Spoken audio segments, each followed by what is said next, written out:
Bonjour à tous, merci d'être connectés avec nous.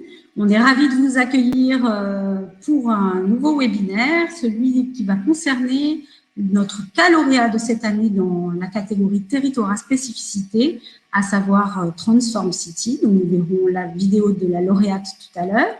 Et avant cela, je voulais juste vous signaler que suivra une table ronde, en fait, autour des approches collaboratives du placemaking, l'engagement des parties prenantes, etc., sur la rénovation de ces quartiers, disons, en difficulté dans les grandes villes. Pour vous rappeler également, vous pouvez évidemment chatter avec l'onglet chat qui se trouve à droite dans la fenêtre et également poser des questions qui seront ensuite relayées par l'animateur en fin de table ronde. Donc, merci de poser vos questions spécifiques dans l'onglet questions et d'interagir avec nous via le chat.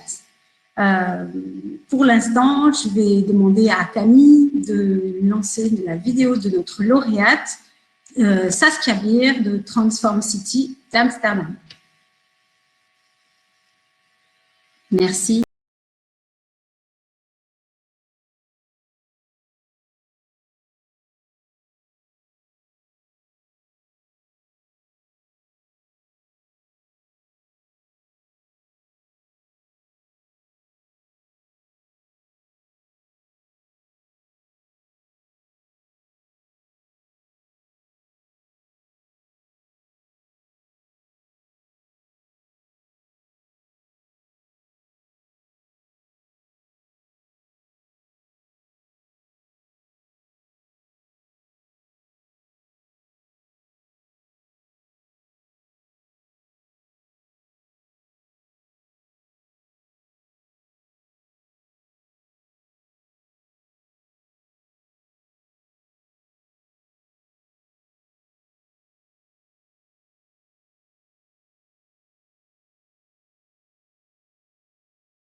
Hello, my name is Saskia Beer. I'm the founder and director of Transform City. Transform City has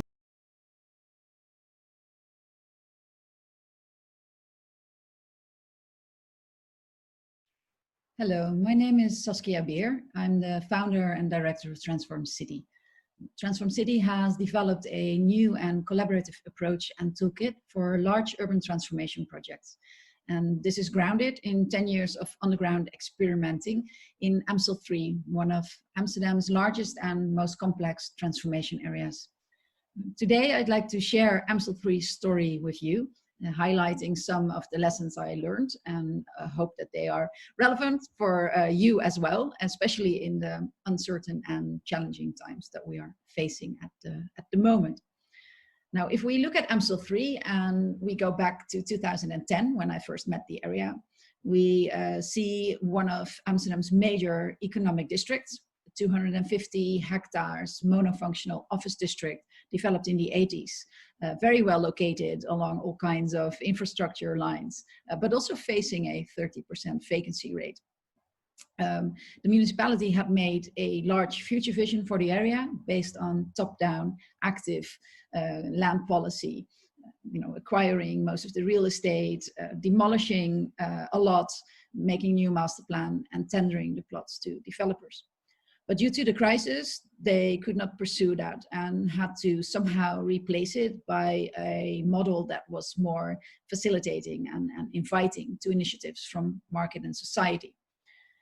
This market and society were not really organized and equipped to take over that role because, well, first of all, the real estate ownership was very fragmented, 120 office buildings owned by 80 different owners, varying from a small local owner to big international funds.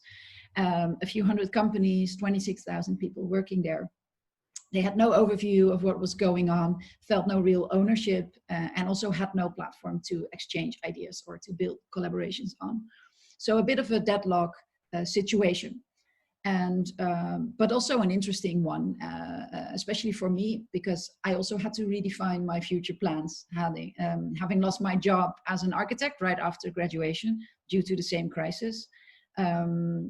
So I had to redefine my professionality, and I was very fascinated by the fact that so many of the urban challenges that I saw around me and that were being left unsolved were situated in existing urban contexts, where you had a lot of different existing stakeholders that had something to win or to lose.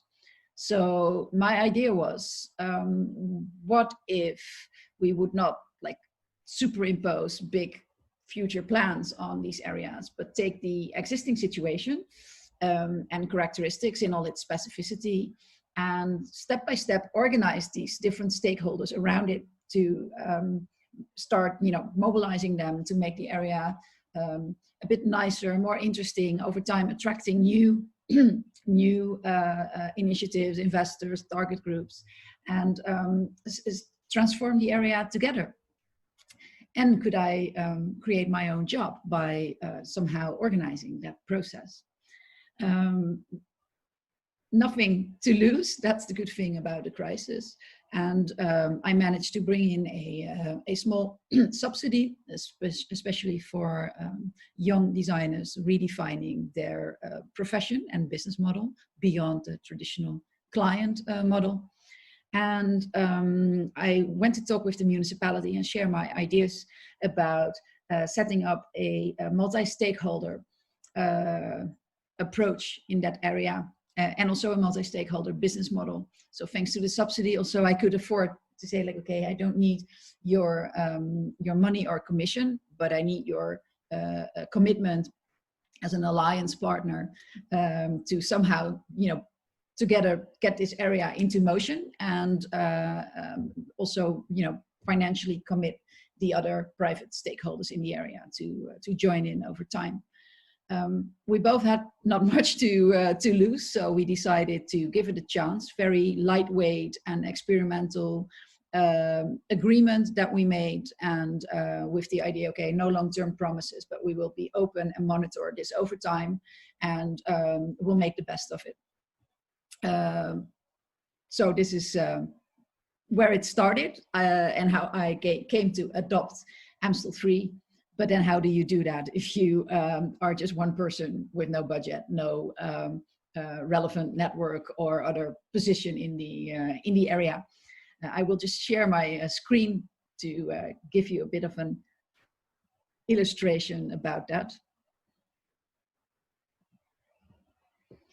So the first thing I did was create a campaign, basically, a storified alternative for an urban vision, using all kinds of metaphors to make this, to kind of open up this urban development process and make it relatable and recognizable and relevant for people that were using the area on a daily basis, that are not professionals in the field of urban development, so who do not automatically feel appealed or entitled to have an opinion about this.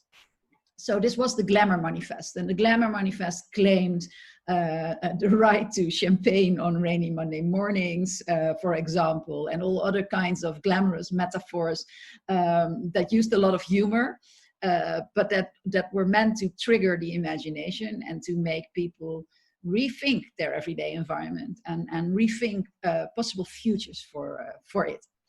So after soft launching on social media, I started to go out in the area, organizing all kinds of guerrilla style events, very acupunctural, to get in touch with the people in the area, get their first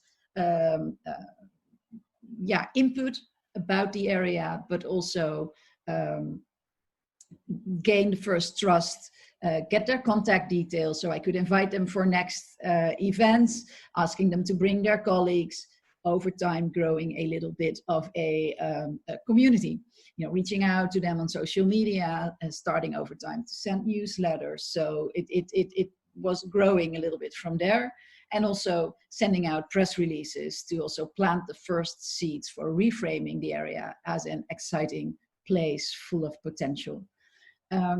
This positive buzz that we created here was not unnoticed by also decision makers in the real estate world, for example, and some of the major other stakeholders in the area. So it gave me a place at their table to actually discuss the deeper strategic layers and spatial goals that were underneath the Glamour Manifest, and to talk about the big future ideas for the area, but also very specific concrete ideas for how to deal with their vacant real estate, what they can do themselves to start to transform the area. So this, of course, I mean, it grew and diversified the community with some decision makers levels. It really started to make it more multi-stakeholder. It gave me a much deeper understanding about the dynamics, the interest, and the different relations that were going on in the area. But it also triggered many of the real estate owners to rethink their own real estate and making them much more aware of what was going on in the area and the need for collaboration to get something substantial done there.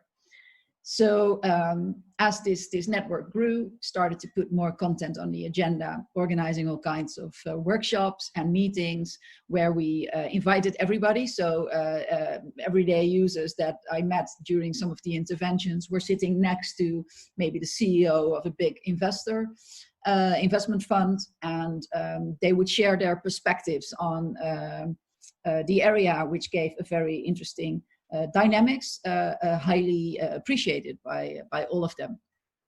Some owners really pursued some of the plans with their own buildings, sometimes with us and sometimes independently, like opening up cafes, adding artworks to the facade, upgrading their outdoor space, things like that.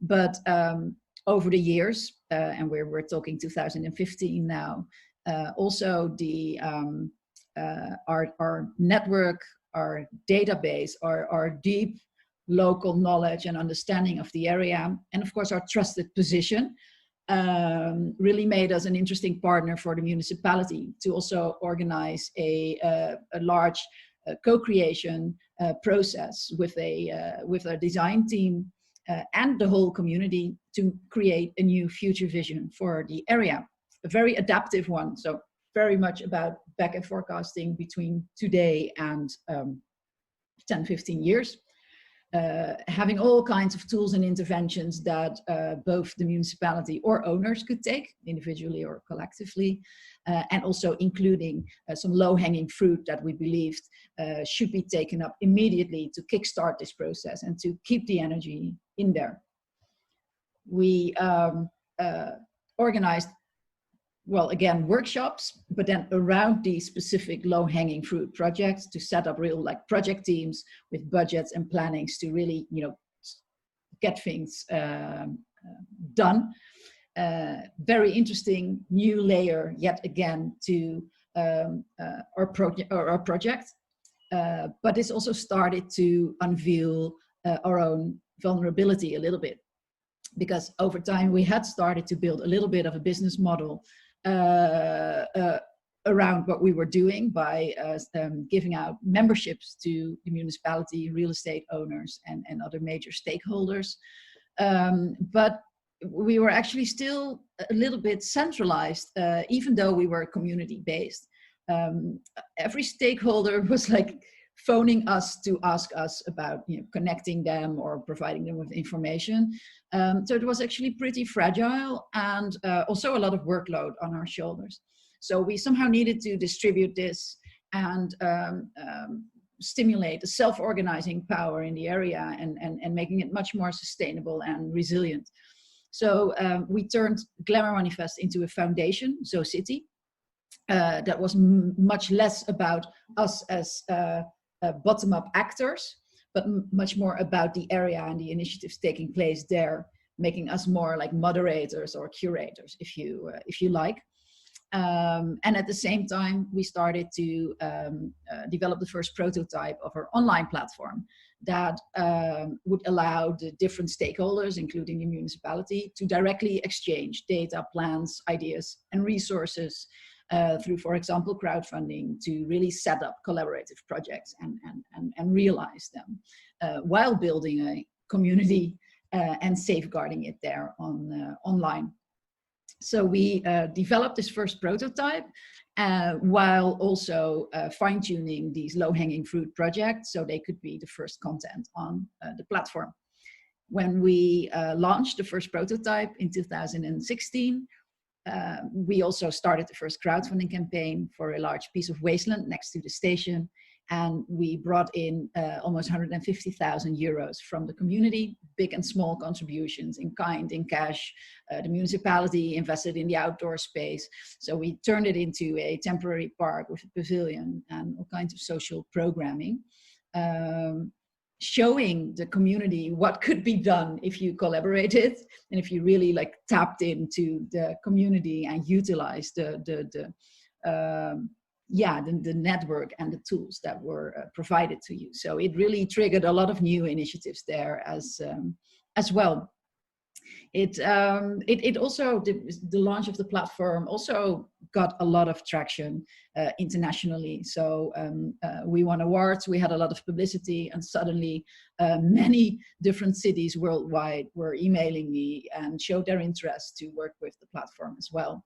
So it had become time for me to separate the local foundation, ZoCity, and Transform City as a separate startup that would take the methodology, the lessons learned, and the online platform to further develop and replicate it to other cities as well. So I found a new team that took over ZoCity from me over time, so I could really focus on Transform City. And they are still using the platform, and it's getting richer and richer in community and content. They still organize all kinds of events and make very interesting connections between like big real estate developments that have landed in the area by now, about around 5,000 apartments to be realized in the upcoming years, and more to come. But they also make sure that they are very well connected to and sometimes collaborate with like the smaller local initiatives. So matches are being made every day, and new stories are being told every day. And I believe that's a very nice and powerful legacy, especially as the municipality has also kept committing to this collaborative approach. So they have not moved back to the old top-down approach. And I think today they are very happy with that, because in the current uncertain situation, you see that people can find each other really fast, take decisions, and make adjustments. So in that sense, it really proves the urban resilience in here. So I hope to have given you a meaningful insight in a short period of time, and I wish you best of luck with your own projects, and enjoy the rest of the event. Thank you very much.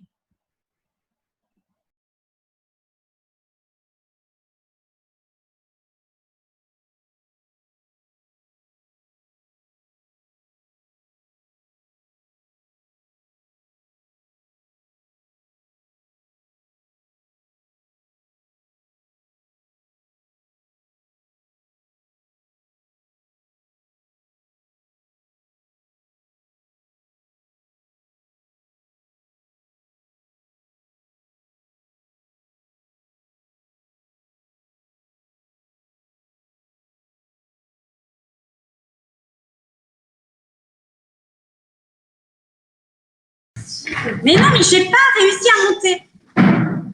Merci.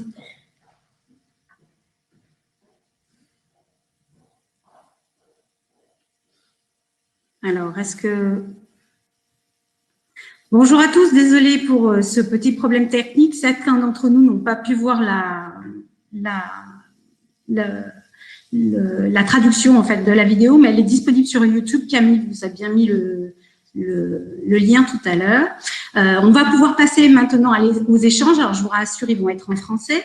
Je vais inviter Monsieur Stéphane Guillot, Madame Sandra Chalinet et Madame Séverine Zumbo-Lebrunand à monter sur scène.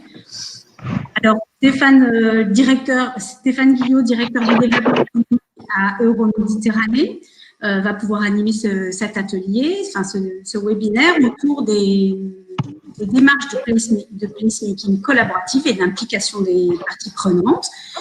Une enseignante-chercheuse de Clermont, de l'ESC Clermont, Séverine Zumbo-Lebrunand, viendra nous parler de méthodes et de démarches pour impliquer les parties prenantes. Et Madame Sandra Chalinet va nous éclairer sur ce qui se fait en fait dans les quartiers en revitalisation à Marseille ou ailleurs. Merci en tout cas beaucoup. Alors voilà, Stéphane arrive. Je vous laisse la parole. Bon webinaire. Merci, bonjour. Bonjour à tous, bienvenue. Merci de participer à ce webinaire, à cette table ronde virtuelle. Peut-être dans un premier temps, je vais introduire nos deux expertes, Séverine Zumbo-Lebrunand, qui est enseignante du groupe ESC Clermont, spécialiste des questions de marketing territorial. On va y revenir un peu rapidement ensuite. Et Sandra Chalinet, qui est directrice de portefeuille de la direction Asset Management du groupe Constructa. Le groupe Constructa, c'est un groupe français qui opère dans plusieurs pays en Europe, aux États-Unis, et qui est à la fois promoteur, investisseur, qui construit des quartiers de vie et de villes, et qui, à ce titre, va nous apporter un éclairage et une expertise sur la façon dont on peut activer un certain nombre de choses autour de lieux de vie et la façon et les outils pour le faire. Donc, ce qui est intéressant, c'est que dans cette table ronde, on a à la fois l'expertise académique de Séverine et l'expertise plus appliquée de Sandra. Quand on regarde la présentation qui vient de nous être faite de Transform City, qui concerne la transformation d'un quartier complet au sein de la ville d'Amsterdam, la première question qui vient, et je vais la poser à Séverine parce qu'elle a beaucoup travaillé sur les dispositifs participatifs, c'est que implicitement, on a des notions de co-construction, de concertation, de délégation de pouvoir. Et moi, je voudrais demander à Séverine qu'elle nous éclaire sur ces notions en les définissant de manière précise parce qu'elles sous-tendent vraiment ces démarches de placemaking collaboratif. Merci Stéphane, en tout cas merci à tous. Je vois qu'il y a un petit peu de monde en ligne, donc c'est un peu intimidant. Donc un coucou depuis l'Auvergne où il fait très très chaud et pas que sur la Côte d'Azur. Écoutez, alors c'est vraiment chemin faisant et en discutant avec Sandra et Stéphane et à l'aune de la lecture de la vidéo de Transform City. Où en fait est apparue cette discussion qui était de se dire mais finalement voilà, tout le monde utilise ce terme de co-construction, de co-construire et en fait ce qu'on disait c'est que généralement il y avait un abus de langage et peut-être que ça avait du sens sur cette intervention de revenir sur la définition de qu'est-ce que c'était la co-construction et d'arriver plus avant à décrire qu'est-ce que c'est finalement d'impliquer les parties prenantes et surtout d'impliquer des citoyens. Donc la co-construction, c'est assez intéressant de la ressortir, elle est somme toute très simple, c'est impliquer une pluralité d'acteurs dans l'élaboration et la mise en œuvre d'un projet ou d'action. Donc, on parle bien d'élaboration, on parle bien d'un processus, en tout cas, du début jusqu'à la fin, d'impliquer en tout cas, ces parties prenantes, et en l'occurrence, on va parler plus avant des citoyens. Ce qui était intéressant aussi, c'était peut-être de revenir, puisqu'on a un tissu administratif un peu particulier en France. Depuis 82, voilà, trois actes de décentralisation qui a profondément impacté les compétences des managers publics.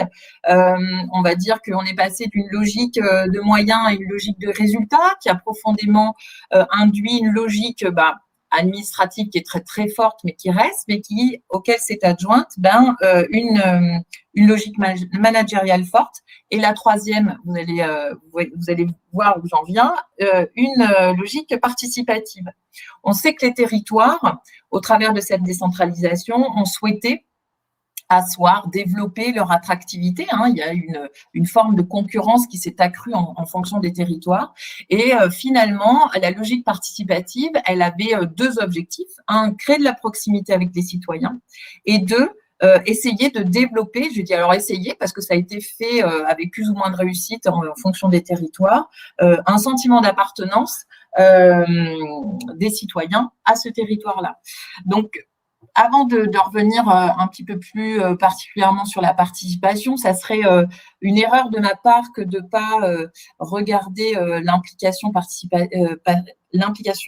des citoyens, en tout cas tout ce qui confère à la démocratie participative, sans revenir à la crise du politique que traverse notre pays. C'est-à-dire qu'on a des citoyens qui ont une réelle défiance et une désaffection des citoyens, en tout cas des citoyens à l'endroit des systèmes de représentativité. Et on a de toute façon plusieurs auteurs, et un auteur contemporain que vous devez connaître, que j'affectionne tout particulièrement, Blondiot, qui nous explique bien qu'il y a une perte de légitimité de l'action publique. Et en fait, à ça, il explique que, en fait, se voulant être un remède, je ne sais pas si on peut dire ça comme ça, à cette crise de la démocratie participative, on prône une mobilisation, une implication accrue des citoyens dans tous les projets que l'on mène sur le territoire, en France et ailleurs aussi, parce que ça ne touche pas que la France, bien évidemment. Donc, deux objectifs, c'est un, comment on peut impliquer des citoyens pour utiliser aussi et mettre à profit leurs compétences pour moderniser le management public.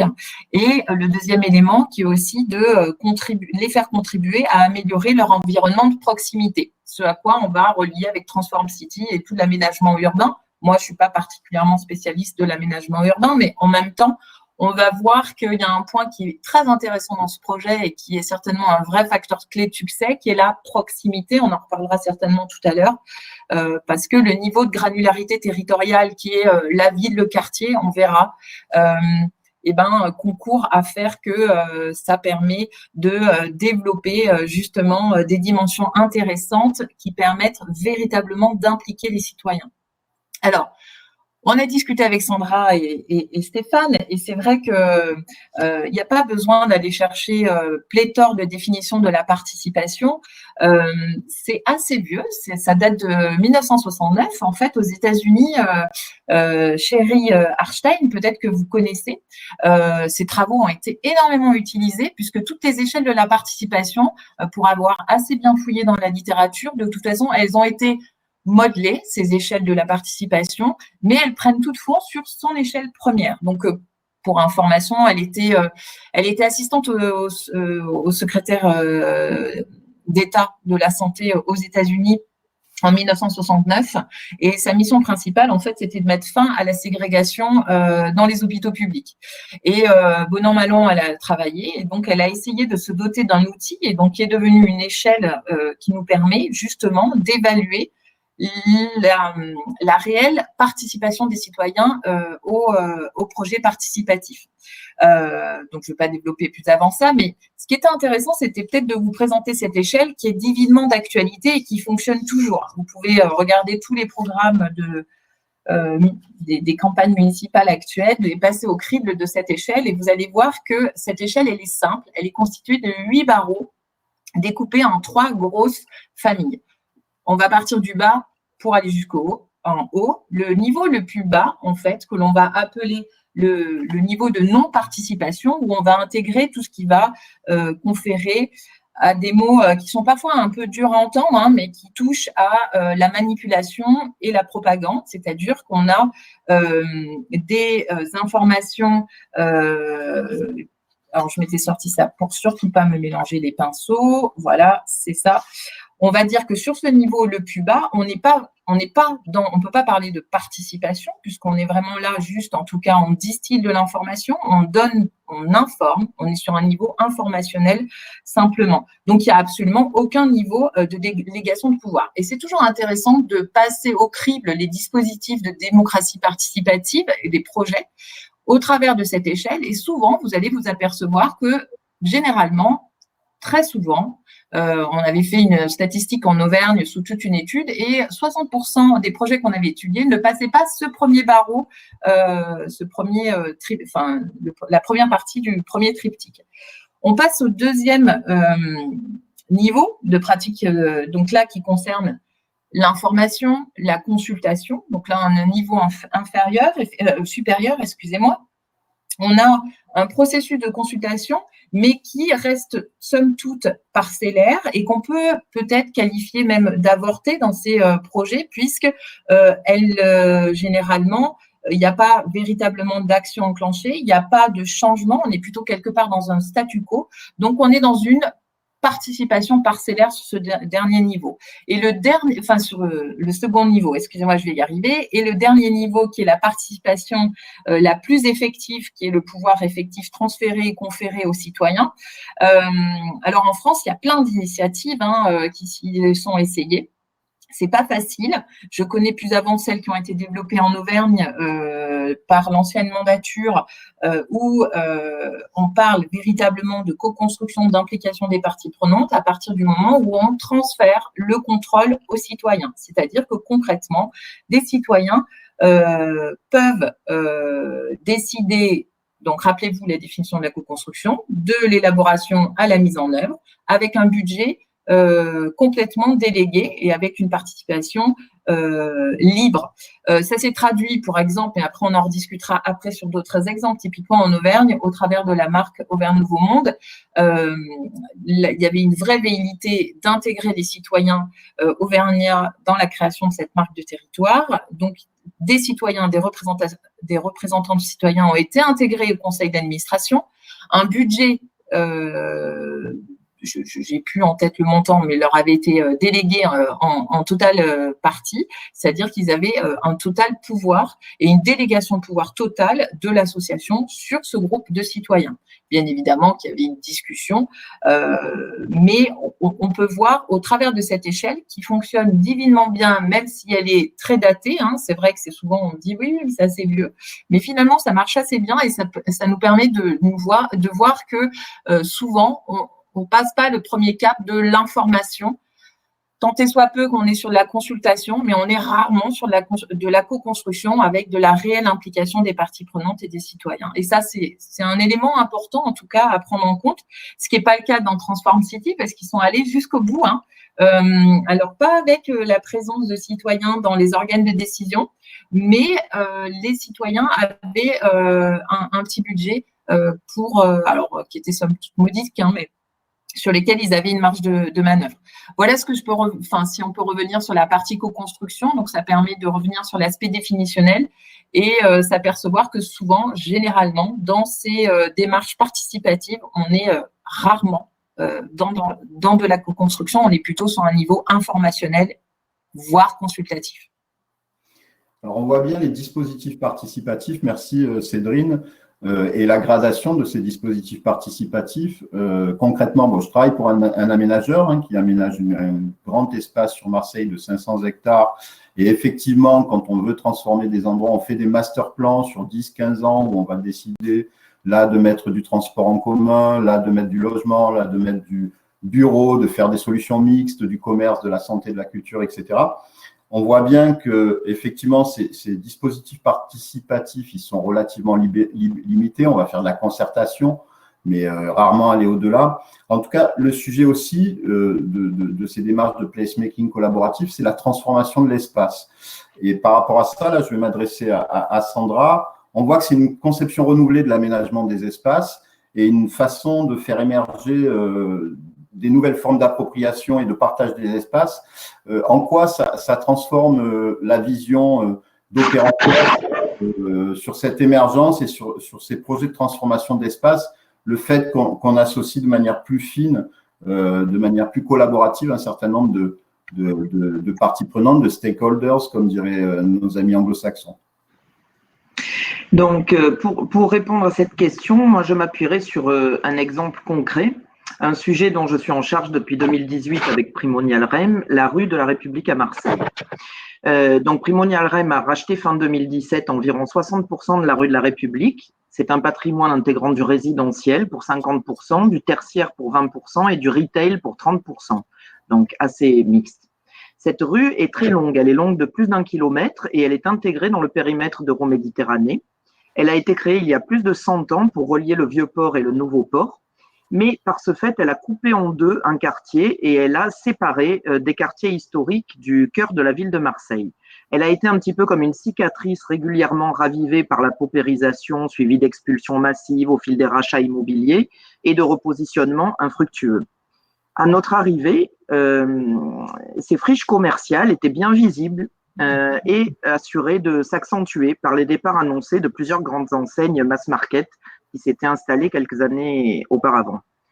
Les bâtiments et l'espace public avaient été rénovés avec l'installation du tramway, mais de nombreux pieds d'immeubles étaient encore, comme on dit dans le jargon, bruts de décoffrage, en fait incommercialisables en l'état, sans façade, et surtout la rue avait une très mauvaise réputation économique. La stratégie qui a été mise en œuvre a été co-construite avec les différentes parties prenantes.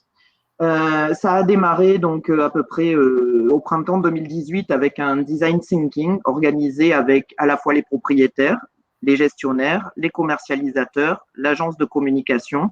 Et on a intégré dans ce séminaire l'interview par les différents acteurs de ce séminaire, d'utilisateurs de la rue et l'analyse précise des datas dont disposait le propriétaire sur qui habite ici, qui travaille ici. Est-ce que c'est agréable pour les touristes et les gens qui ne vivent pas dans le quartier de venir fréquenter cette rue ou ce quartier? Quelles sont les forces, les faiblesses, les menaces, les opportunités? Et on a fait également un travail collaboratif avec l'autre gros propriétaire de la rue pour créer une synergie et une logique dans l'élaboration d'une stratégie réaliste et complémentaire. On a également très rapidement rencontré l'association de la rue de la République, qui est une association, je dirais pas de commerçants, parce qu'il y a aussi des résidents dans cette association, c'est aussi son intérêt, pour travailler ensemble avec l'autre gros propriétaire et cette association sur la stratégie d'animation et de communication, principalement sur les réseaux sociaux à destination à la fois des occupants de la rue et des populations extérieures pour travailler au fil de l'eau la modification de l'image et de la perception de cette rue que j'appellerais plutôt un quartier, parce que dans une rue on y passe alors que dans un quartier on y vit, donc j'appellerais ça plutôt le quartier République. On a également fait de nombreux entretiens avec les collectivités, la chambre de commerce, les pouvoirs publics, la ville, la métropole, le département, la région, les services de l'État, la préfecture, les PAEM, bien évidemment, pour les faire réagir sur la stratégie imaginée et les solliciter pour enrichir cette stratégie, s'associer avec nous via une charte pour redynamiser cette rue et plus largement ce quartier, avec des propositions d'amélioration de l'espace public. Donc, ça nous a fait rencontrer tous les services, aussi bien espace vert, éclairage, police municipale, etc. Ses aménagements, sa sécurisation, sa propreté. Nous avons sollicité tous les pouvoirs publics pour que l'on soit intégré au plan d'action événementiel du cœur de ville, de la métropole et du département. Pour qu'on soit soutenu dans la commercialisation et qu'on soit présenté chaque fois qu'il y avait des enseignes ou qui voulaient s'installer sur Marseille, et donc pour que le quartier de la rue de la République soit cité, pour qu'on soit intégré aux actions culturelles et touristiques aussi, et qu'on soit invité à prendre la parole sur ce sujet, soit localement, soit lors de salons professionnels, pour expliquer cette stratégie et lui donner de la visibilité. Ce travail a duré près d'1 année et a permis d'engager toutes les parties prenantes et de les associer à la démarche, de les impliquer à nos côtés pour que la stratégie soit une véritable collaboration dans un partage intelligent, efficient et collaboratif de l'espace public et privé. Et ce travail est d'ailleurs le moteur de toutes les actions menées par les PAEM sur le reste du périmètre d'Euroméditerranée. Donc, on a réussi ainsi, par exemple, à mobiliser les services culture de la région et du département pour faire en sorte que des expositions soient installées dans des lieux qu'on a prêtés et qu'on donne ainsi une connotation un peu culturelle à cette rue qui soit intéressante pour les artistes. On a prêté des locaux dans une rue parallèle pour installer des ateliers d'artistes pour préparer manifesta. On a également travaillé avec Provence Tourisme, qui est l'Office du tourisme départemental, dans la grande opération MPG 2019 et d'ailleurs qui va se poursuivre en 2020 autour de la gastronomie. Et on a mis à disposition 3 locaux pour que des lieux soient créés avec des chefs, avec des restaurants, mais aussi des animations, des présentations de produits en circuit court. Voilà, donc, et on a ainsi été associé dans ce système-là. Après, on essaie aussi de travailler tant que faire se peut avec les commerçants pour effectivement les aider à monter des opérations, pour on va dire les orienter dans la communication qui est mise en place au niveau des réseaux sociaux pour que ça montre à la fois le côté architectural de la rue, les animations qui y sont faites, les nouvelles ouvertures de commerce, les nouvelles implantations d'entreprises, les initiatives de citoyens, voilà, et faire en sorte que on crée une vraie synergie et une vraie vie dans ce quartier pour arriver à le faire décoller. Donc voilà ce que je pourrais dire à ce stade-là, et je développerai un petit peu plus après sur certains sujets plus pointus. Merci Sandra. Embarquer les partenaires. Après, moi, je voudrais recentrer un peu le débat sur la problématique de la participation citoyenne, parce que c'est le cœur du sujet, et notamment de Transform City. On voit qu'il faut impliquer de manière plus importante les citoyens, on voit qu'il y a une démarche souvent qui est descendante. Donc, comment créer une démarche remontante? Séverine, jusqu'à quel niveau, en fin de compte, il faut embarquer les citoyens dans ce type d'expérience? Et le fait d'embarquer plus fortement des citoyens dans ce type d'expérience, est-ce qu'il y a des risques associés à une plus forte implication des citoyens dans ces démarches-là? Alors ça, c'est intéressant, hein, parce que bon, on n'a pas la vérité, hein, parce qu'on tâtonne, on est en fonctionnement itératif, hein, vous praticiens, vous testez, vous implémentez, parfois ça fonctionne et parfois ça fonctionne pas. Donc en tout cas, on se rend compte que il n'y a pas de réelle recette de cuisine transposable. Si déjà je peux dire, c'est pas parce que sur un territoire X, une manière de fonctionner a marché, le fait de le transposer sur un autre territoire va fonctionner. On voit que il y a d'autres facteurs qui rentrent en compte. Et notamment peut-être qu'on reviendra sur ces histoires de proximité et d'échelon territorial qui paraît être assez important, et voilà, la notion de proximité qui est importante. Alors, avant pour impliquer, il y a plein de dispositifs possibles en fait, hein. Vous êtes mieux à même que moi pour y répondre sur des exemples, hein, mais ce qui est intéressant peut-être de voir, alors effectivement c'est un travail qui est besogneux. C'est un travail qui est besogneux. Ce qu'on a vu dans les travaux aussi, c'est de se dire que il est trop facile de réduire la partie prenante des citoyens à cette patate-là, entre guillemets, et de se dire que finalement, gage de réussite, mais c'est un travail, vous allez me dire, mais oui, mais bien sûr, mais dans la vraie vie, c'est pas possible. Et c'est sûr que là, on peut échanger, débattre, et j'en conviens. C'est que les démarches qui ont fonctionné, en tout cas sur les citoyens, c'est des démarches où il y a eu un travail de découpage de sous-parties prenantes dans les citoyens. Je prends un exemple, les citoyens, dedans, il y a les étudiants, il va avoir effectivement plutôt, alors ça, il y a une ville qui l'avait qualifié comme ça, plutôt les kids, les enfants qui sont scolarisés, primaires, les seniors. Et donc, il y a eu tout un travail, un plan d'action et une démarche qu'on peut qualifier de marketing territorial, de co-construction, mais à l'échelle plutôt de quartier, plutôt de ville, que plutôt des échelles départementales ou régionales qui semblent être beaucoup trop macro. Et là, on voit qu'on arrive, en fait, le gage de réussite, c'est qu'on arrive à trouver un projet commun. En fait, la réussite, c'est de dire que ça soit la marque, que ça soit le projet qui va faire office de totem pour rallier ces parties prenantes et sous-parties prenantes. Plus on est différent, vous le savez, plus on est confronté à des divergences, et plus il est compliqué de se réunir autour d'un projet commun. Donc, ça, c'est la difficulté, en fait. Et en tout cas, le facteur clé de succès, et peut-être que Transform City, c'est là où ils ont vraiment réussi, c'est qu'ils ont réussi, en tout cas, à rallier toutes les parties prenantes, travailler les sous-parties prenantes à ce projet commun d'aménagement urbain. Alors après, si on regarde dans la littérature, des critiques sur les dispositifs participatifs, il y en a plein. Ça date de Saint-Omer, il y a plein de choses là-dessus. Les 3 éléments qui ressortent souvent, c'est de dire, souvent, ils soulignent ce qu'on peut qualifier l'inauthentique, comment je peux dire ça, l'inauthentique délégation, en fait, de pouvoir et de participation des citoyens à l'action publique. On se fait un peu plaisir, quelque part. Souvent, on revient sur ces problèmes définitionnels de co-construction. Quand, je sais plus, voilà, il y a dans une région particulière, un président dit « je co-construis », tant bien même qu'il est sur un niveau simplement informationnel. Non, il n'est pas sur la co-construction. Donc là, on a pas mal d'écueils sur cette inauthentique délégation. Le deuxième écueil, et ça, je pense qu'on peut en discuter avec beaucoup de praticiens qui doivent nous suivre, qui est certainement le décalage entre l'idéal participatif qu'on peut avoir et finalement la vraie vie, quoi. On s'aperçoit quand même que la maîtrise des procédures des élus, le fait que, comment on peut dire ça, il y a des associations qui sont bien insérées dans le tissu local et donc qui vont jouer dans le jeu.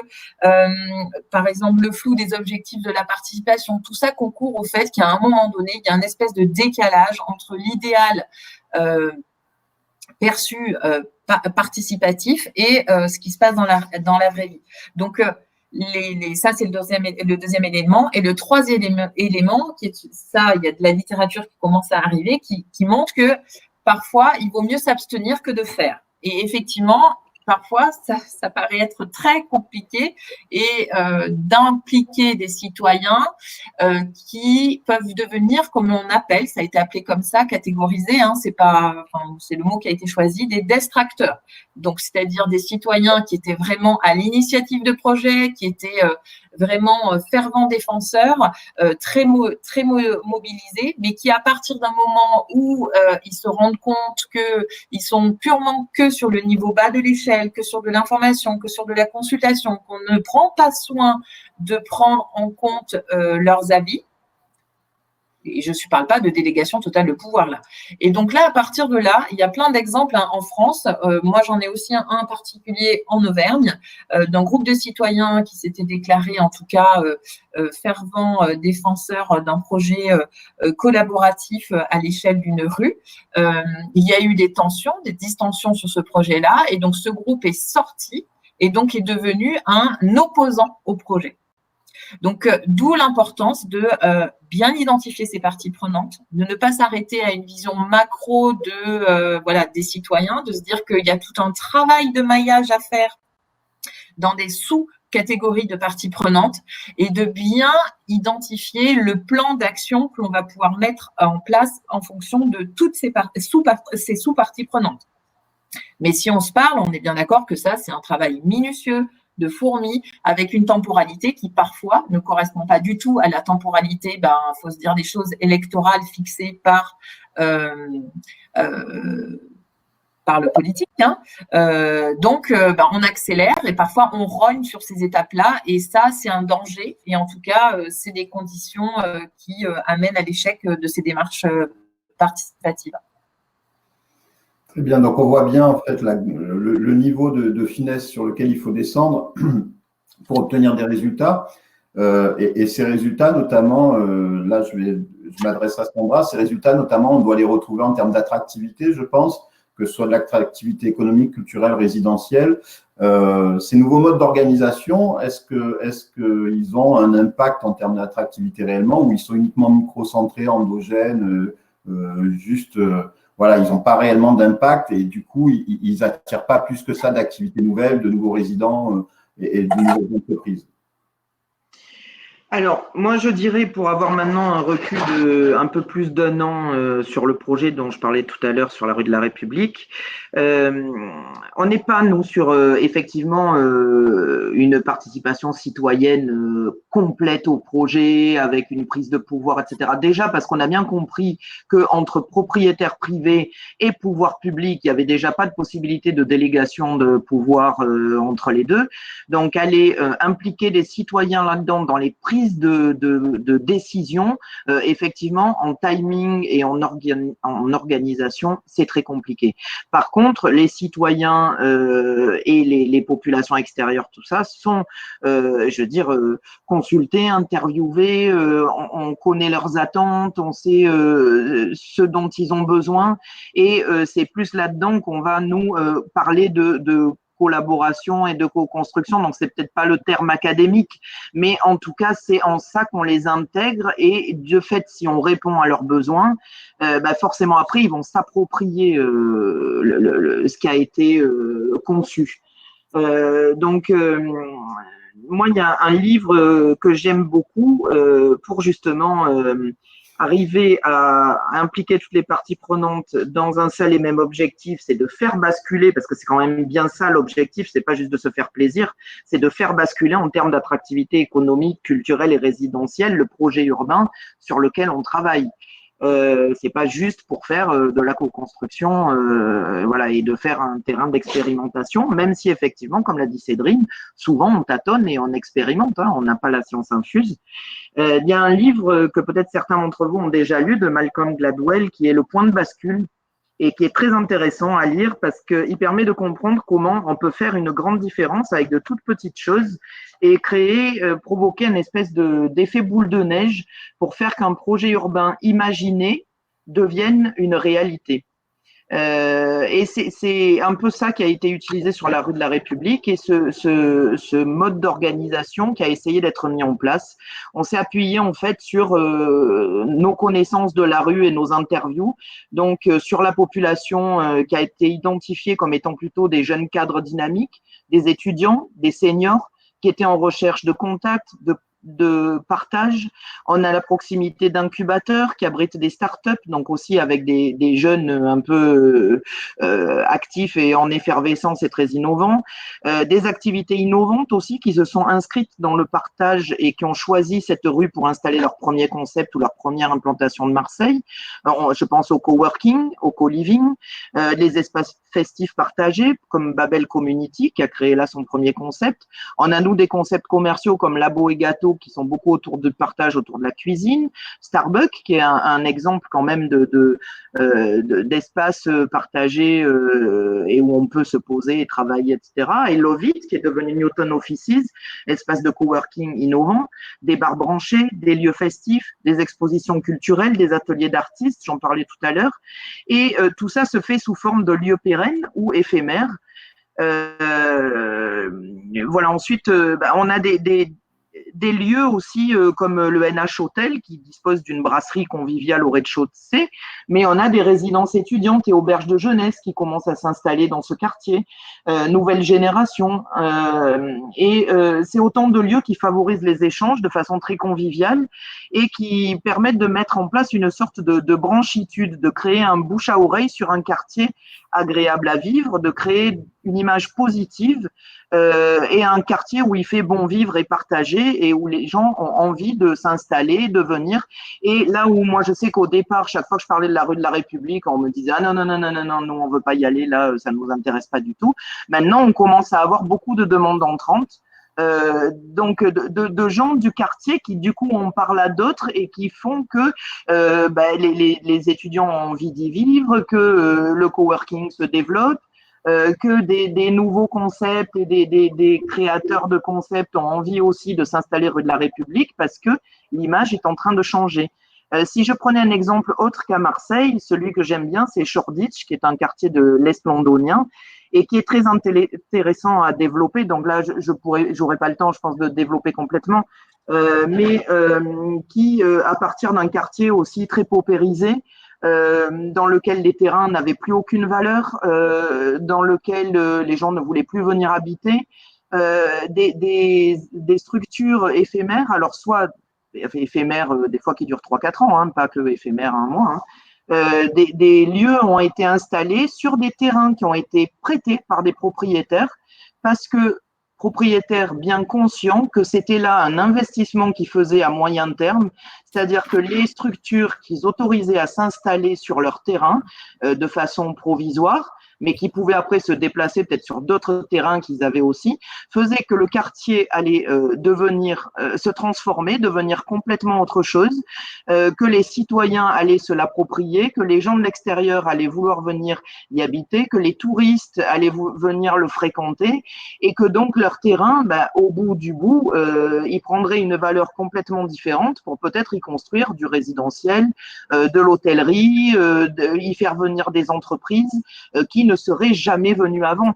Donc, et ça, c'est très intéressant parce qu'en fait, chaque fois, on reconstruit des bouts de ville. Ensuite, il y a d'autres friches qui sont un petit peu plus loin où on va faire ce même travail et on requalifie, on rénove avec cette nécessité, effectivement, d'intégrer, de pas en faire un quartier bobo, mais d'intégrer à la fois les parties prenantes politiques, économiques, étatiques, etc., mais aussi les gens qui y habitent, même si c'était des populations plutôt, c'est un quartier paupérisé, donc c'est pas forcément des populations, on va dire, ciblées in fine, mais ces populations, elles sont là, elles connaissent bien le quartier, elles ont souvent des intérêts, un intérêt parce que elles ont l'histoire, elles possèdent l'âme du quartier, et donc il faut arriver à faire se mélanger tout ce petit monde qui travaille, qui habite depuis longtemps, aux nouveaux résidents, et les touristes qui viennent aussi chercher cette authenticité, cette histoire du quartier, cette âme, et arriver ainsi à créer un peu un storytelling qui fait que on va retrouver un quartier qui est vivant et qui redevient attractif pour effectivement l'économie, pour les propriétaires, pour le politique, et qui n'est plus juste une friche où on retrouve toutes les poubelles possibles et imaginables. Voilà. Donc, merci, mesdames. Alors, vous savez que j'ai encore tout un tas de questions à vous poser sur la proximité, sur le rôle des plateformes digitales dans la démarche. Que Transform City utilise notamment les plateformes digitales pour embarquer les citoyens et les parties prenantes. Mais vos propos intéressent énormément et en tant que maître des horloges, même si je ne suis pas président de la République, je dois tenir le temps sur cette opération. Il nous reste peu de temps et on a énormément de questions. Donc, ce que je vous propose, j'ai sélectionné un certain nombre de questions qui sont arrivées au fur et à mesure. Vous les posez et je vous laisse y répondre. Sarah, par exemple, qui nous demande est-ce que la participation citoyenne amène à une dilution de la responsabilité des acteurs publics face aux décisions prises et à leurs effets? Je me lance. Stéphane, on ne vous voit plus, hein, juste pour info. Si, moi je le vois. Ah bon? Moi, je ne sais plus. Sarah, merci pour cette question. Effectivement, est-ce qu'il y a dilution de la responsabilité des acteurs publics? Moi, personnellement, je peux pas véritablement répondre à cette question-là. Après, ça dépend dans quelle philosophie ils s'inscrivent, dans quelle voilà, est-ce que c'est prescrit, est-ce que c'est volontaire ou pas? Je pense que si c'est une démarche qui est subie, je pense que ça peut ne pas être très heureux in fine. Alors après, est-ce qu'il y a dilution? Moi, j'ai envie de dire non. Mais sincèrement, j'ai pas forcément plus d'éléments pour étayer ce point-là. Hein. On peut en discuter, hein, mais. Moi, je pense que effectivement, il faut qu'il y ait une vraie volonté politique et une vraie croyance dans la participation citoyenne. Je sais que dans le cadre du Conseil de développement de la métropole, on a beaucoup travaillé sur une charte de participation citoyenne qui n'était pas souhaitée. alors que elle est, je dirais, il y en a une à Lille, il y en a une à Lyon, voilà, parce qu'il y a une vraie volonté d'associer les citoyens. Tant que les politiques ne sont pas mûrs et n'ont pas envie d'associer de façon, je dirais, sincère, hein, parce qu'après on peut avoir plein de choses factices qui sont faites, mais qui sont pas, mais de façon sincère, les citoyens, eh ben, on le remarque très bien quand on regarde le panorama de ce qui se fait par exemple en France. Il y a certaines métropoles qui disposent d'une charte citoyenne, qui intègrent les citoyens dans les décisions, qui les font participer aux projets, etc. Et puis il y a des métropoles où ce n'est pas du tout le cas.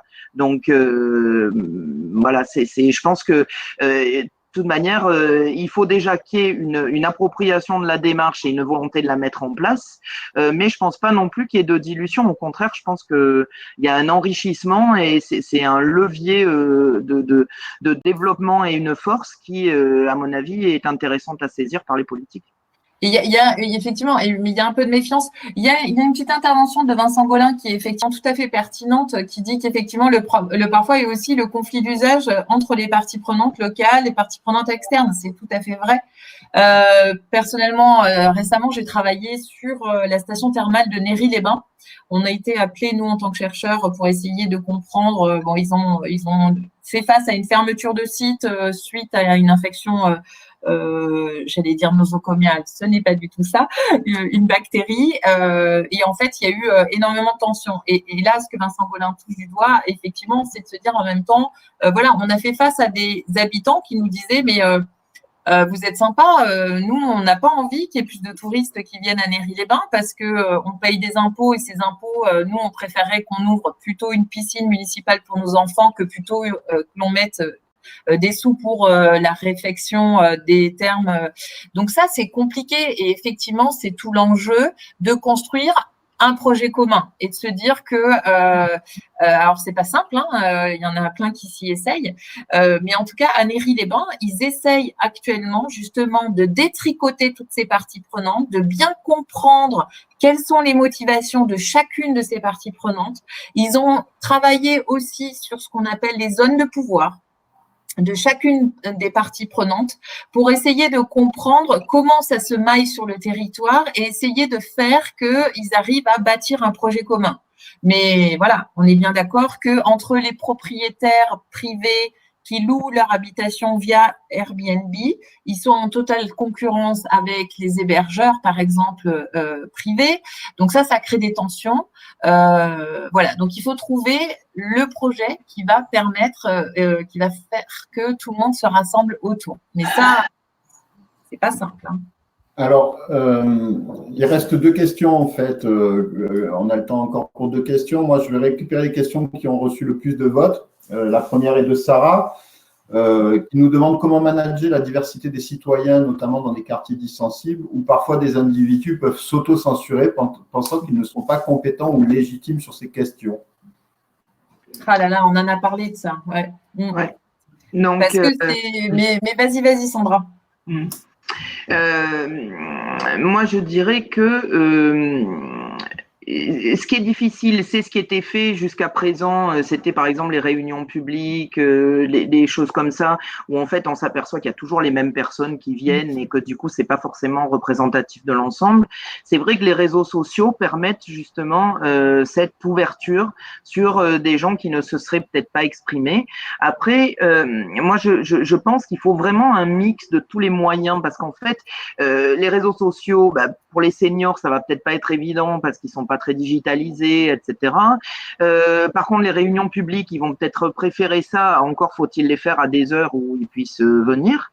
Et après, je pense qu'il faut aller sur le terrain et il faut aller consulter les gens, leur présenter, faire de la pédagogie, les inciter. Et je trouve que, par contre, ce qui nous aide beaucoup, c'est effectivement ce qui a été évoqué hier, je pense, c'est tous ces tiers-lieux qui permettent de à la fois répondre à des besoins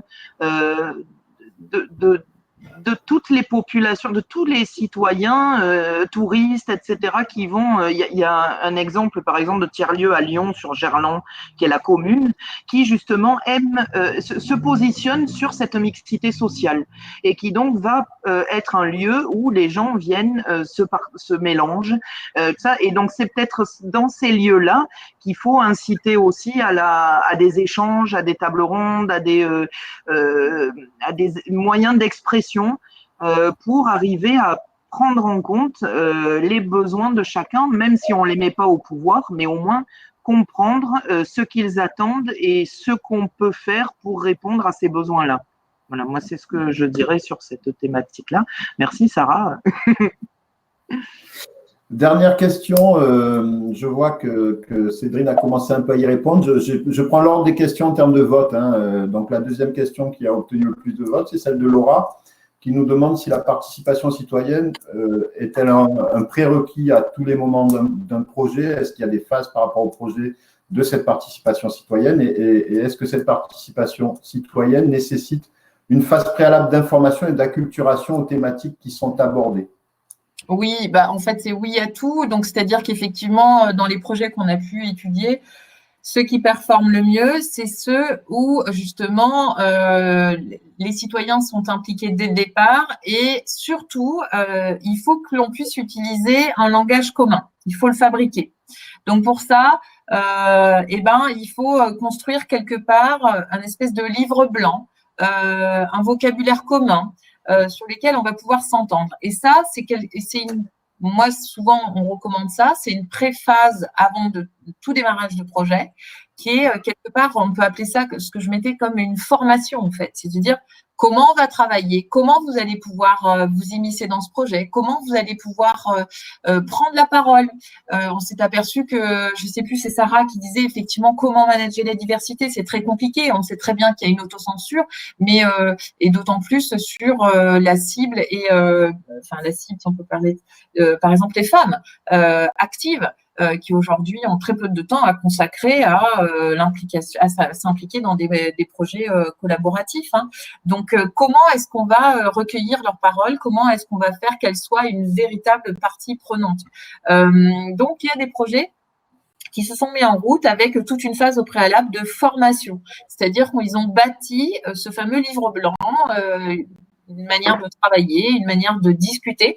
Ça permet aussi sincèrement de prendre connaissance et puis de mettre tout le monde au même niveau en fait, parce qu'il y a des citoyens qui ont vraiment très peur de l'élu. L'élu est en gros, c'est le chef, donc il parle. Enfin, donc je vais pas oser parler, m'exprimer en public en fait.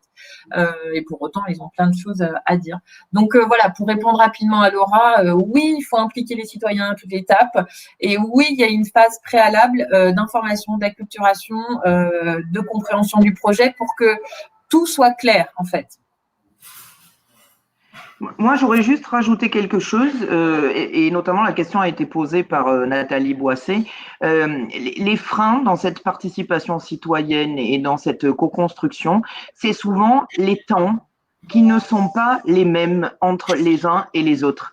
C'est-à-dire que les citoyens, une fois qu'on va les consulter, qu'on va les intégrer, etc., eux, ils pensent que d'un claquement de doigts, on va arriver à faire le truc. Et donc après, ils sont super impatients et ils ne comprennent pas pourquoi ça ne se fait pas. Et ça commence à faire une espèce d'onde négative qui, du coup, va se créer. On a le temps des propriétaires qui, effectivement, ont besoin de toutes ces études, de toutes ces analyses, de confronter toutes les parties prenantes, et puis après de bâtir leur stratégie pour qu'économiquement ça tienne la route aussi, avec un retour sur investissement au bout de 1, 2, 3 ans. Et par contre, après on a les politiques, où là c'est encore une autre histoire, parce qu'ils sont déjà sur le temps des élections, et ils sont sur un temps de fonctionnement qui est beaucoup plus long. Les décisions sont très lentes à venir, les budgets sont très lents à se décider. Donc, comme on a besoin, surtout quand on est… Alors, les PAEM, c'est plus simple parce qu'ils maîtrisent tout.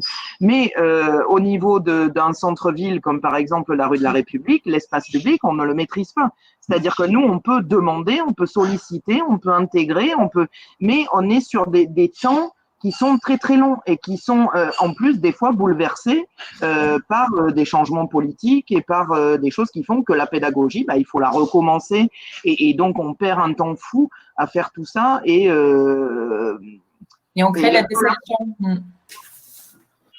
Oui, du coup, on crée de la déception, en fait. Exactement. Oui, non, mais Vincent Gollin le dit bien. Voilà, c'est des échanges longs, complexes, mais qui s'y sont bien menés. Et puis les citoyens, souvent, n'ont pas trop la notion de l'économique, il faut le dire aussi. Donc, des fois, je dirais, il y a un bâtiment, ils disent pourquoi un bâtiment qui est détenu par des propriétaires qui veulent en faire des bureaux, etc.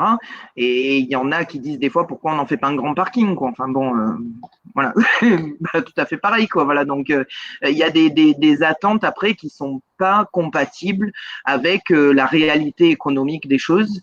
Et c'est un peu aussi le cas dans le fait que les lieux soient éphémères, qu'ils doivent se déplacer, qu'ils pourront pas rester là éternellement, parce qu'effectivement, il faut qu'il y ait un bilan, on va dire, qui soit pris en compte au niveau de l'économie du projet. Et je pense que la pédagogie est très importante à ce niveau-là.